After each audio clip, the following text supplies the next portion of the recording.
बिस्मिल्लाहिर्रहमानिर्रहीम। Dear students, welcome to my YouTube channel Aamir Shakoor.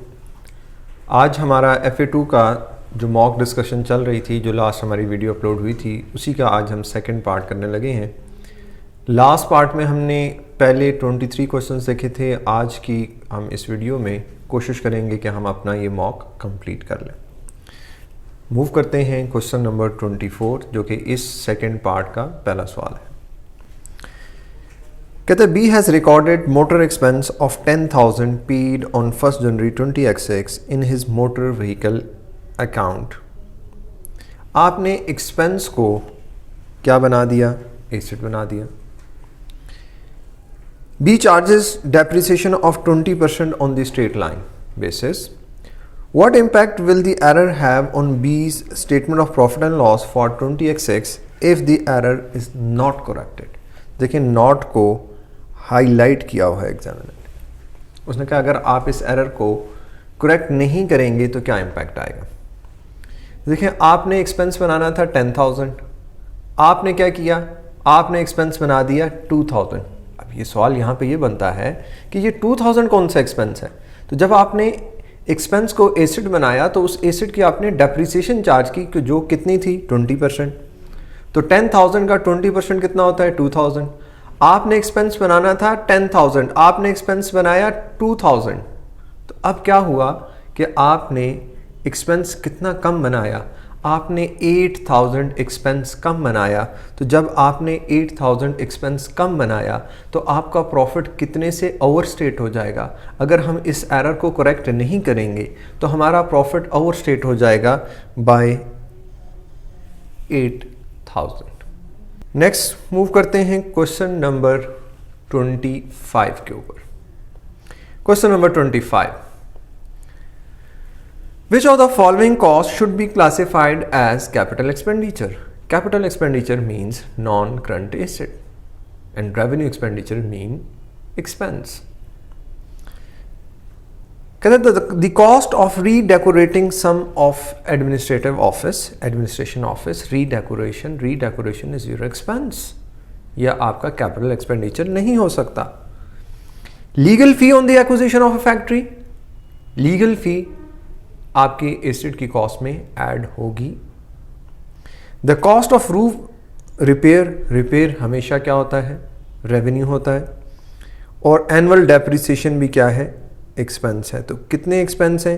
पहले हमने A, C and D are expenses, redecoration, roof repair and depreciation charge. तो इसका मतलब legal फ़ी जो है, लीगल फ़ी हमारे लिए क्या होगी? कैपिटल एक्सपेंडिचर होगी। जो बच्चे IAS 16 पढ़ चुके हैं उनको तो हमने डिटेल में FR की क्लास में भी ये बातें की थी कि लीगल फ़ी क्या होती है। हमने कहा था जब भी कॉस्ट ऑफ एसेट लेते हैं, purchase price, installation, delivery, legal fee, site preparation, dismantling cost, ये तमाम कॉस्ट ऐड होती हैं तो हमारे पास एक नॉन करंट एसेट बनता है।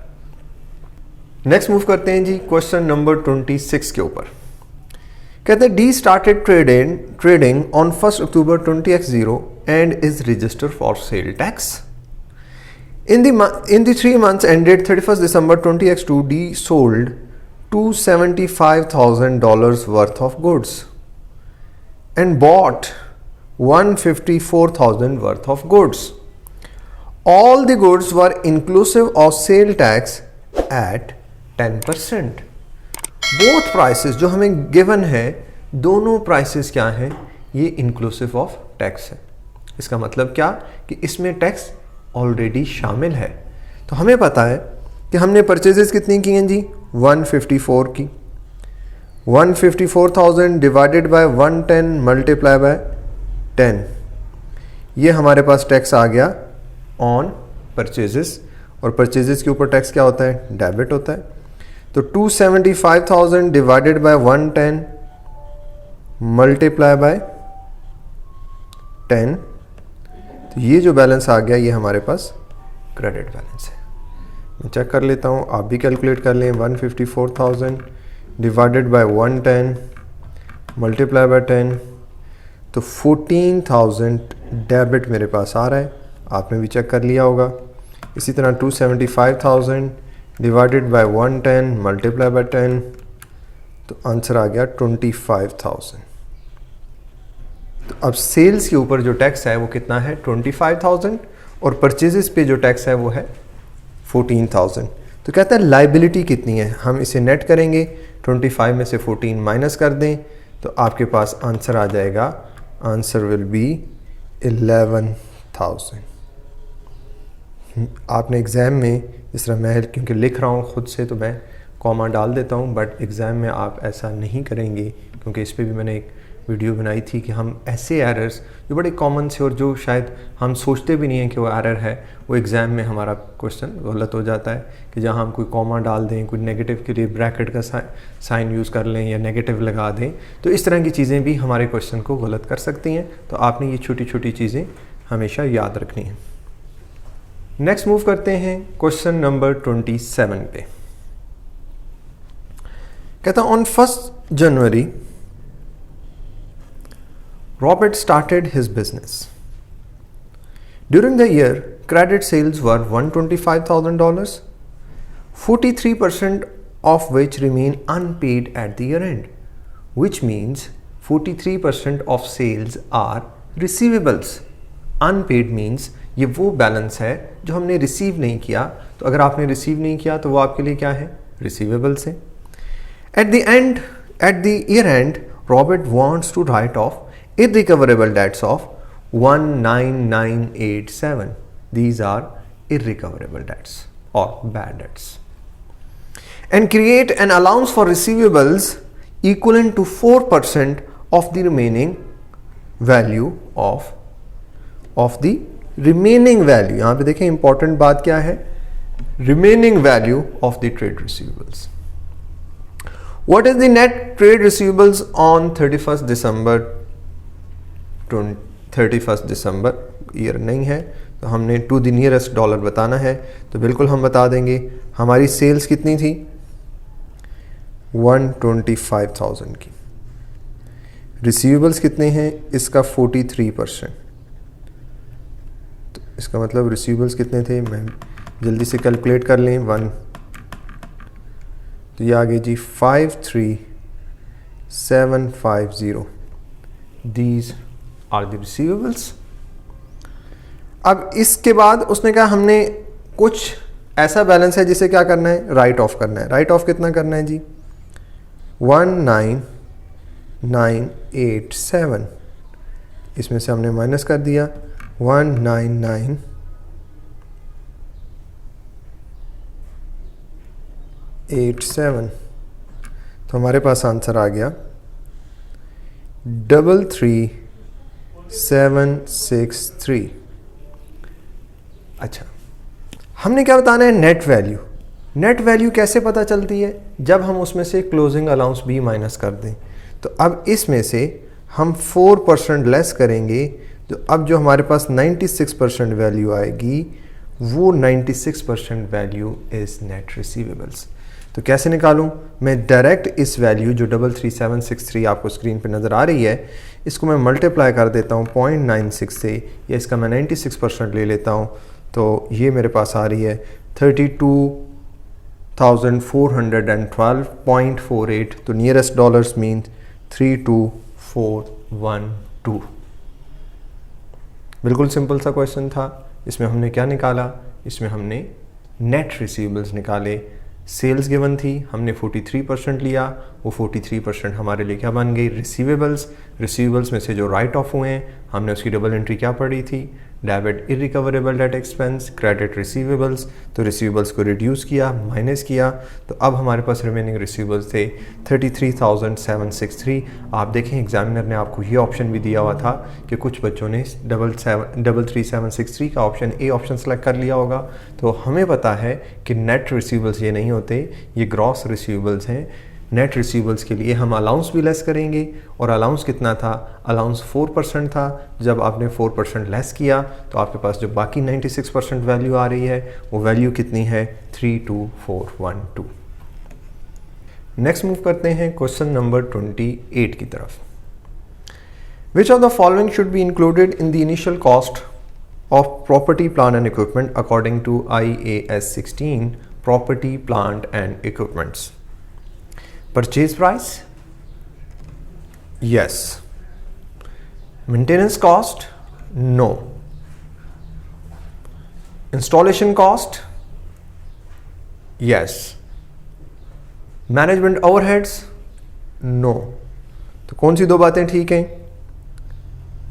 1 and 3. Next question, question number 29. If a transaction is to increase an asset, what could the other effect be? अगर एक एसेट इंक्रीज हो रहा है मीन्स अगर एक एंट्री डेबिट है तो दूसरी एंट्री क्या होगी? एवरी डेबिट, हमने बड़ा आसान सा कंसेप्ट है, FA1 में भी पढ़ा. Every debit has a credit. Every debit has a credit. तो हमने बताना है क्रेडिट कहाँ कहाँ पे होगा. Decrease in liability, decrease in liability is debit. Increase in capital, yes, increase in capital is credit. Decrease in asset, yes, decrease in asset, asset की nature क्या होती है? डेबिट होती है. डिक्रीज इन एसेट क्या होंगे? क्रेडिट होंगे. Increase in drawings, debit. तो अब देखें हमने क्या बताना था. हमने बताना था कि डेबिट के अगेंस्ट क्या एंट्री होगी. तो डेबिट के अगेंस्ट 2 क्रेडिट हो रहे हैं, या 2 हो सकती है या 3 हो सकती है. तो इसका मतलब 2 and 3 is the correct option. Next हम चलते हैं जी क्वेश्चन नंबर 30 के ऊपर. Question number 30. Which of the following correctly explain why the receivable control account is reconciled with the receivable ledger each month. ये दोनों चीज़ें क्या हैं? कंट्रोल अकाउंट ये वो लेजर है जिसमें हम सारे रिसीवेबल्स का टोटल बैलेंस लिखते हैं, और ये जो रिसीवेबल लेजर है ये क्या है? ये एक एक कस्टमर का इंडिविजुअल लेजर है. कहते हैं to ensure that no customer have exceeded their credit, no. To ensure that receivable amount in the trial balance is correct, to ensure that payment will be receive from all customer, to ensure that there are no overdue receivables.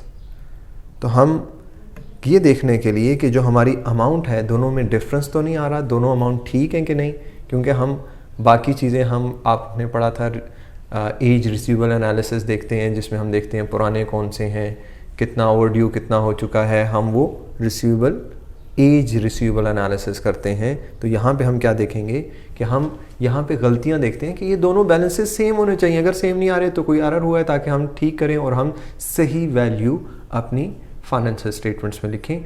और याद रखें कि control account are part of double entry book keeping system. Next move करते हैं जी question number 31 के ऊपर. A, B and C are in partnership. They share profit in the ratio 3:2:1, which means 3/6, 2/6 and 1/6. They each get a salary of 25,000 and interest on drawing of 5% is charged. Drawing were 10,000, 5,000 and nil.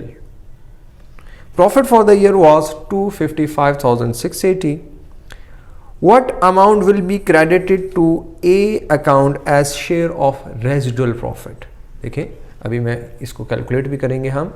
Residual profit और total profit में फ़र्क होता है. Residual profit में हम कौन सा profit ले रहे होते हैं? जो हमारे पास प्रॉफिट को हम रेशो में तकसीम करते हैं, सिर्फ वही प्रॉफिट है. अगर उसी प्रॉफिट में आप सैलरी ऐड कर देते हैं, इंटरेस्ट ऑन कैपिटल ऐड कर देते हैं, माइनस कर देते हैं इंटरेस्ट ऑन ड्राइंग, तो अब जो प्रॉफिट आएगा वो टोटल प्रॉफिट होगा.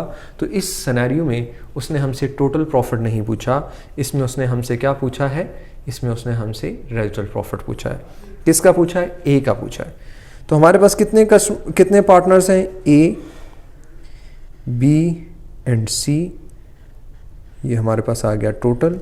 टोटल प्रॉफिट हमारे पास था 255,680. सबसे पहले हमने कहा था हम क्या डिस्ट्रीब्यूट करते हैं? हम सबसे पहले सैलरी देते हैं.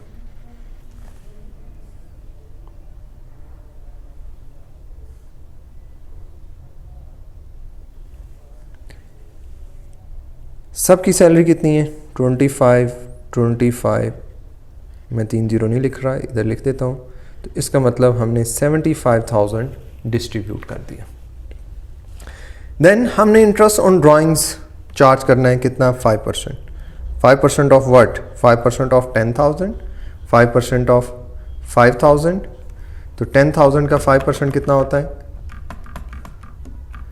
500. फिर 5,000 का कितना होगा, 250. और इसकी ड्राइंग्स थी नील, तो ये टोटल कितना आ गया, 750. तो ये दोनों माइनस हो गए. तो अब हमारे पास नेट प्रॉफिट कितना आ गया, जो हमने अब नेट शेयर करना है, जो रेजिडुअल प्रॉफिट है वो कितना है, प्लस 750 माइनस 75,000. तो हमारे पास आ गया 181,430. अब ये किस रेशो में जाएगा, 3/6, 2/6, 1/6. तो अब देखें इसको हमने क्या करना है, 3/6 मीन्स हाफ, इसका हाफ कितना होता है, 90,715. तो हमसे वो यही रेजिडुअल प्रॉफिट पूछ रहा था. तो रेजिडुअल प्रॉफिट कितना है, 90,715. दोबारा बता देता हूँ. अच्छा, एक और सवाल जो पहले भी शायद हमने मॉक में भी डिस्कस किया है, जब हमने पार्टनरशिप का लेक्चर लिया था तब भी डिस्कस किया था. आज मैं आपको दोबारा बता रहा हूँ, जो एग्जामिनर आपसे ज़रूर पूछेगा एग्जाम में, कि जब हम अप्रोप्रिएशन अकाउंट बनाते हैं, ये जो टोटल प्रॉफिट आपको नज़र आ रहा है, इस टोटल प्रॉफिट में से ये सैलरीज माइनस करते हैं, इंटरेस्ट ऑन कैपिटल होता है तो माइनस करते, इंटरेस्ट ऑन ड्राइंग्स ऐड करेंगे तो हमारे पास ये रेजिडुअल प्रॉफिट आएगा जो हमने शेयर करना है. नेक्स्ट चलते हैं जी क्वेश्चन नंबर 32 की तरफ. कहते हैं Peter is preparing his financial statement for the year ended 31st December 2007. He paid an invoice of 1,500 for insurance on 5th November 2007, which covered the 3 months period to 31st January 2008. How should this be reflected in his statement of financial position as at 31st December 2007? देखिए, आपने 5th नवंबर को year and से पहले invoice पे की, कब तक पे की हुई है, 31st January 2008, and your year end was 31st December 2007. तो इसका मतलब क्या हुआ कि आपने एक मंथ की 1 मंथ क्या दिया हुआ है, एडवांस दिया हुआ है. और वो जो एडवांस होता है वो अक्रूवल तो हो नहीं सकता, तो इसका मतलब वो प्री पेमेंट है.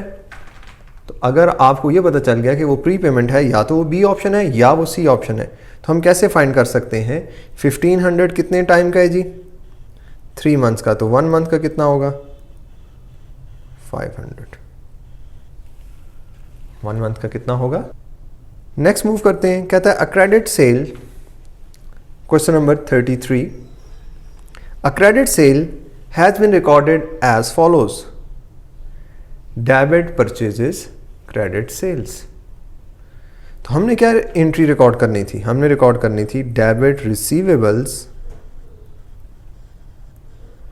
Credit sales. हमने इस रिसीवेबल की जगह, इस एसेट की जगह हमने क्या रिकॉर्ड कर दिया, एक्सपेंस. तो हमने पढ़ा था एसेट की जगह एक्सपेंस रिकॉर्ड कर देना, एसेट की जगह एक्सपेंस रिकॉर्ड कर देना is error of principal.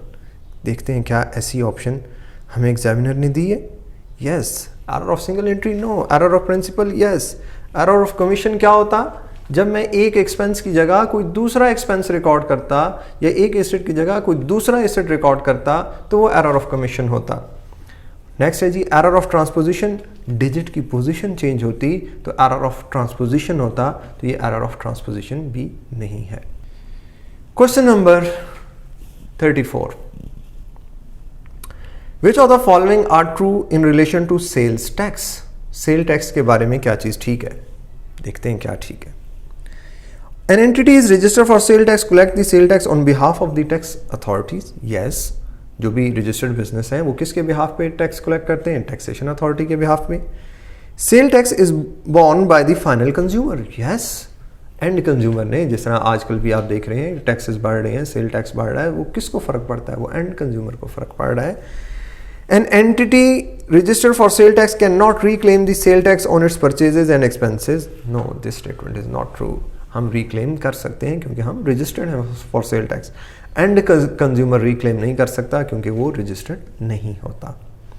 All entities must charge sale tax on their output. All entities, spelling mistake है, all entities must charge sale tax on their outputs, तो answer is no.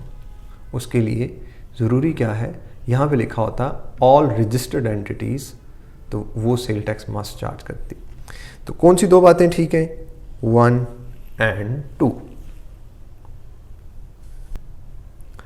Next move करते हैं question number 35 की तरफ। कहते हैं M had the following transaction for the month of June.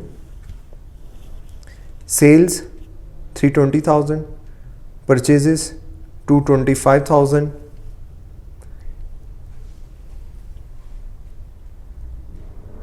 gross profit was 105,000।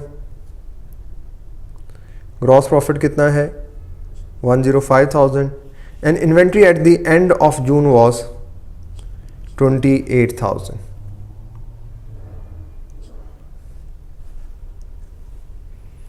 What was the inventory at the beginning of June? हमने क्या बताना है, ओपनिंग क्या बतानी है, ओपनिंग इन्वेंट्री बतानी है। तो देखें हमारे पास सेल्स भी हैं, ग्रॉस प्रॉफिट भी है, तो sales less cost of sales is equal to gross profit. तो हमारे पास सेल्स कितनी हुई हैं, 3,20,000, ग्रॉस प्रॉफिट कितना है, 1,05,000। तो इसका मतलब हमारी कॉस्ट कितनी होगी, हमारी कॉस्ट होगी, बैलेंसिंग फिगर कितनी आ रही है, 2,15,000। 2,15,000। अब हमारे पास इक्वेशन क्या है, opening inventory plus purchases less closing inventory is equal to cost of sales, is equal to cost of sales. तो कॉस्ट ऑफ सेल्स कितनी है, 2,15,000। ओपनिंग इन्वेंट्री हमने एक्स फाइंड करना है, परचेजेस कितनी हैं और क्लोजिंग इन्वेंट्री कितनी है, 28,000, और ये कितनी है,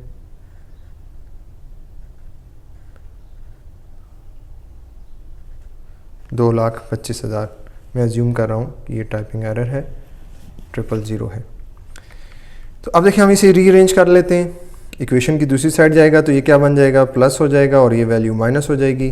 तो आपको ओपनिंग पता चल जाएगी, 2,15,000 प्लस 28,000 माइनस 225,000। तो हमारे पास ओपनिंग इन्वेंट्री आ गई 18,000।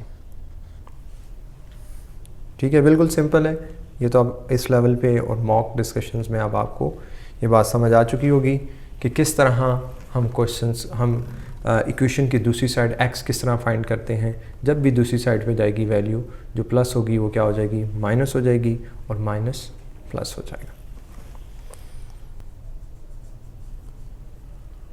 नेक्स्ट मूव करते हैं जी क्वेश्चन नंबर 36 के ऊपर।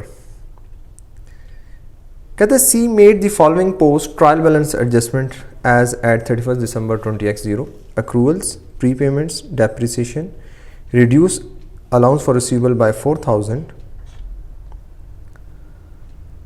कहता है what amount was C reduce, अच्छा और भी है, reduce warranty by 2,000, by what amount was C profit reduced as result of these adjustment। अभी देख लेते हैं। प्रॉफिट अक्रूवल की वजह से प्रॉफिट क्या होगा, रिड्यूस होगा, प्री पेमेंट की वजह से प्रॉफिट इंक्रीज होगा, डेप्रिसिएशन की वजह से प्रॉफिट रिड्यूस होगा, रिड्यूस हुए अलाउंस प्रॉफिट इंक्रीज होगा। तो इनकी चार की वजह से देख लेते हैं।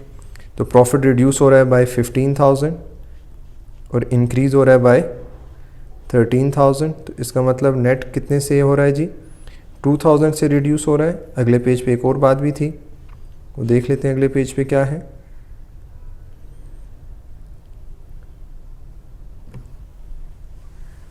Reduce warranty provision by 2,000। तो 2,000 से प्रॉफिट जब प्रोविजन डिक्रीज होगी तो हमारा प्रॉफिट क्या हो जाएगा, इंक्रीज हो जाएगा बाय 2,000। आप इन तमाम चीज़ों को एडजस्ट करेंगे तो आपको पता चल जाएगा कि आपका प्रॉफिट इन एडजस्टमेंट्स के बाद कितनी वैल्यू से इंक्रीज या डिक्रीज होगा। तो अलाउंस या प्रोविजन का डिक्रीज होना इनकम होती है, अलाउंस का बढ़ना एक्सपेंस, डेप्रिसिएशन एक्सपेंस, तो एक्सपेंसेस की वजह से प्रॉफिट रिड्यूस होगा। क्वेश्चन नंबर 37 कहते हैं N has misclassified vehicle repairs of 20,000 as purchase of new vehicle. आपने एक्सपेंस को एसेट बना दिया, या आपने पहले भी एक एरर किया था, हमने एक क्वेश्चन स्टार्ट जब किया तब भी ये था, क्वेश्चन नंबर आई गेस 24 था। The vehicle has been depreciated at 25% with a full year depreciation charge in the year the asset is purchased. What adjustment should be made to the profit for the year. अब पिछला सवाल ये था, वो पूछ रहा था अगर मैं इसे करेक्ट नहीं करूँगा तो इफेक्ट क्या आएगा।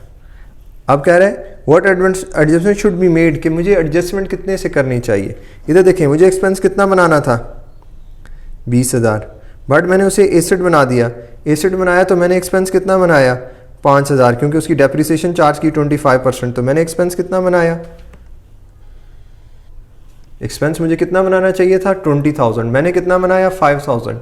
तो अब मुझे क्या चाहिए, प्रॉफिट के साथ क्या एडजस्टमेंट करूं, प्रॉफिट को रिड्यूस कर दूं by 15,000, reduce the profit by 15,000। Why, क्योंकि मैं अपना एक्सपेंस क्या कर चुका हूँ, एक्सपेंस मैंने कम बनाया है। मुझे एक्सपेंस 20,000 बनाना था, मैंने एक्सपेंस सिर्फ और सिर्फ 5,000 बनाया। Question number 38 Which of the following illustrate the accounting principle of consistency? A change in an expense should always be recorded as a debit entry? No. ये कंसिस्टेंसी तो नहीं है। कंसिस्टेंसी क्या होता है, same accounting treatment should be applied to similar item, कि जो काम मैं पहले कर रहा हूँ वही मैं दूसरे के साथ भी वही करूँ, same depreciation method in every year. ये क्या है, कंसिस्टेंसी है। तो कौन सी आ गई जी, 2 ओनली। नेक्स्ट मूव करते हैं क्वेश्चन नंबर 39 की तरफ। क्वेश्चन नंबर 39 क्या कहता है जी, the total of the list of receivable balance outstanding at the year end was 16,500। ये किसका बैलेंस है, लिस्ट का। बट कंट्रोल अकाउंट का बैलेंस कितना है 14,500। 14,500। Which of the following errors में एक्सप्लेन दिस डिफरेंस। ये डिफरेंस क्यों हो रहा है, कहते हैं the sale day book had been under cast by 2,000। तो जब सेल डे बुक आपने क्या किया, कम रिकॉर्ड की। जब सेल डे बुक कम रिकॉर्ड करेंगे तो कंट्रोल अकाउंट का बैलेंस ज़्यादा आना चाहिए था। आपको मैंने रिसीवेबल लेजर में लेजर बना के ये एरर्स बड़े अच्छे से समझाए थे कि अगर आपने कौन सी साइड पे, क्रेडिट साइड पे, सेल्स रिटर्न कहाँ पे आती थी, क्रेडिट साइड पे आती थी, और आपने वहाँ पे क्या किया, अंडर कॉस्ट कर दिया, तो आपका क्लोजिंग बढ़ जाएगा। तो यहाँ पे तो क्लोजिंग, ये जो कंट्रोल अकाउंट है ऑलरेडी कम है, तो इसका मतलब ये एरर किसी तौर पे नहीं आ सकता। दूसरे पे जाते हैं, कहते हैं the sale day book has been overcast. Overcast होती तो कंट्रोल अकाउंट का बैलेंस ज़्यादा होता, तो ये भी नहीं आ सकता। तो इसका मतलब ए और बी नहीं है। अब सी डी में से कोई देखेंगे। कहता है that return of 1,000 had been recorded on the wrong side of the personal. तो देखें, आपने पर्सनल लिस्ट के अंदर एक एरर क्या किया, आपने रिसीवेबल्स को क्रेडिट करना था, कम करना था, आपने डेबिट साइड पे लिख लिया। अब डबल अमाउंट से रिसीवेबल बढ़ेंगे, तो यहाँ पे भी देखें रिसीवेबल डबल अमाउंट से बढ़े हुए हैं। हमें डी ऑप्शन की तरफ जाने की जरूरत नहीं है। This is the correct option. Next move करते हैं जी, question number 40। A business is building a new office block and has incurred the following cost: 10,000 legal fee to acquire land, 35 building material, 5,000 to clean the site. How much of these costs should be capitalized? All of the costs should be capitalized. हमने अभी थोड़ी देर पहले भी इसी mock में discussion में बात की कि लीगल फी भी कैपिटलाइज होती है, मतलब एसेट बनती है। साइट प्रिपरेशन भी, इंस्टॉलेशन भी, डिलीवरी भी क्या नहीं आता, रिपेयर नहीं आता, मेंटेनेंस नहीं आता, ये चीज़ें नहीं आती। तो अगर हम इसे टोटल करें तो this would be 50,000। Question number 41। Which of the following statements about the dual aspects convention are true? The number of debit and credit entry must always be the same. The number of debit, no. 2 debit 1 credit हो सकता है? Yes, हो सकता है. If assets increase in value, this could be due to increase in liability. Yes. The total of the debit and credit for the transaction must agree. Yes. Total value agree करनी चाहिए. Number of debit credit नहीं, total value of debit credit must be equal. तो ये दोनों बातें ठीक हैं. आखिरी बात देखते हैं. Every transaction must be recorded by 2 entries. This is false. तो 2 and 3 इस तरह का ऑप्शन है हमारे पास. C is the correct option. Question number 42. Which accounting principle is applied by deducting closing inventory in order to calculate cost of sales? Accrual accounting, consistency, going concern, business entity. तो this is accrual accounting. क्यों? हमने कहा था ये चीज़ें अभी बिकी नहीं, अगले साल बिकेंगी, तो इस साल के एक्सपेंस में से इसे माइनस कर लें, जिस पीरियड का एक्सपेंस उस पीरियड में चार्ज करें. This is accrual concept. Next देखते हैं क्या कहते हैं जी. कहता है H calculated his profit. Question number 43 कर रहा हूँ. H calculated his profit for the year. He then discovered that he had not adjusted for prepayment of 45,000. तो प्रीपेमेंट प्रॉफिट को क्या करेगी? इंक्रीज करेगी. एंड डेप्रिसिएशन, तो डेप्रिसिएशन आपके प्रॉफिट को क्या करेगी? डिक्रीज करेगी. और आपने अपनी क्लोजिंग इन्वेंट्री को अंडर वैल्यू किया. जब क्लोजिंग इन्वेंट्री कम होगी तो प्रॉफिट कम होगा बाय 6800.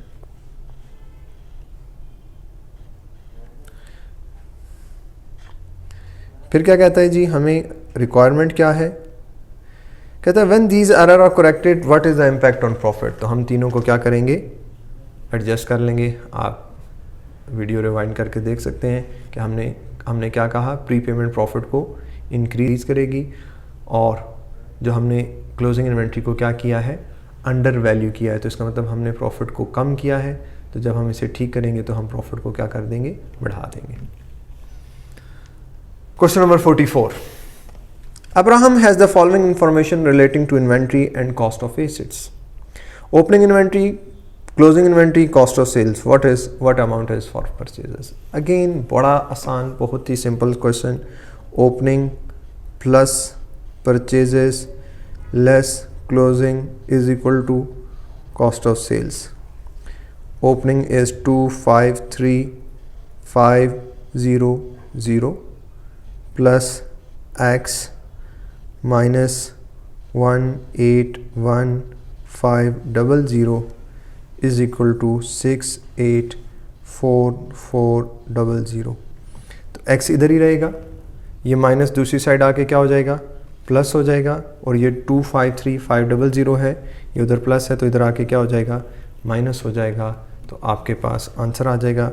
मैं जल्दी से कैलकुलेट कर लेता हूँ. तब तक आप भी अपने अपने कैलकुलेटर्स आपने उठाए होंगे, आप भी मेरे साथ साथ कैलकुलेशन कर रहे होंगे, तो आप भी कैलकुलेट कर लें.